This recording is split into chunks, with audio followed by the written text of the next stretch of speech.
All right, it's time for a coffee break. Hope you had time to fill up your cup and have a seat with us.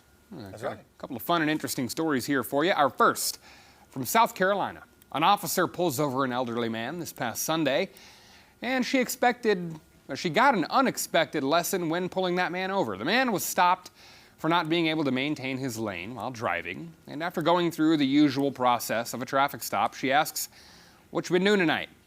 Oddly enough, he'd been out dancing. But not just any type of dancing, he'd been out clogging. The man eventually asks the officer if she wanted a lesson. Yeah. Okay. I can take one backward and two front. Two frontwards. One backward. Can you do some dance with that? That's awesome. I could not imagine being a bystander or another driver just driving by this. That would be quite odd. But Wow. And I don't know that I would advise getting out of your car and trying to dance with an officer. I think a lot of officers, I don't want to speak for them, but may not really receive that well. But yeah, it worked out for this guy. Don't know if he got a ticket or not, but he's got some I don't moves. know. You think he was trying to get out of a ticket? Is that how that worked? I don't know. That's a good question. Good follow-up right there. Wonder if he got one. And the same officer actually had another dancing driver person a few months ago. So the same, same place. Okay. Pickett, South Carolina. They've got an eye for talent out there.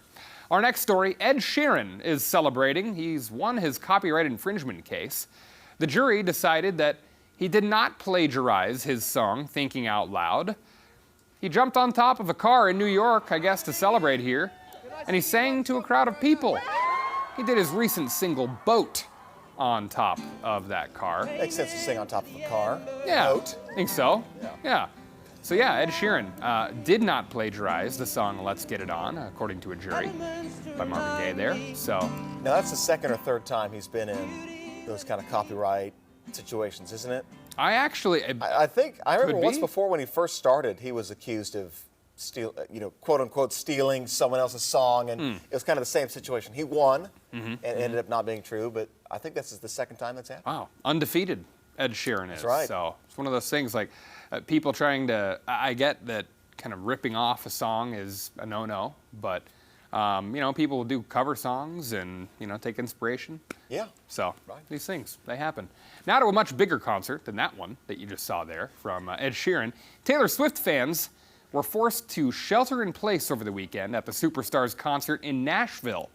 Severe weather rolled into the area near Nissan Stadium Sunday night where Swift was performing, and it actually forced fans into the concourse area for a couple of hours. Some fans treated by medics for shortness of breath, some even passed out, and in total, about 300 fans were treated. That's according to a spokesperson Oh my gosh. from Nissan Stadium. They say most of the issues there were minor, but having been to some baseball games and football games where there has been inclement weather and getting herded into the concourse. I can't imagine. It'd be just so packed and crowded. Yeah. Ugh. Oh, it's not ideal. And I've been to a couple music festivals myself where the crowds are just like that. In fact, for the Chiefs parade, the Super Bowl parade back in February, it was a lot like that. It was just sardined in there downtown at Union Lots of Station. people. Yeah, and it's really hard to move. So, Taylor Swift and our producer, Blake, going to go see Taylor Swift pretty soon. Is that still the case, Blake? Oh, good for him. Yes, it is. Okay, where are you going to see him, Blake? Kansas City. Okay. I see that. I say them, I mean Taylor Swift. Yeah, okay. All right, coming up next, possible changes in the airline industry, what passengers would be entitled to if a flight is canceled or delayed, and the train derailment in North Missouri forces evacuations, what hazardous material was on board when the train went off the tracks. These stories and more straight ahead on Daybreak.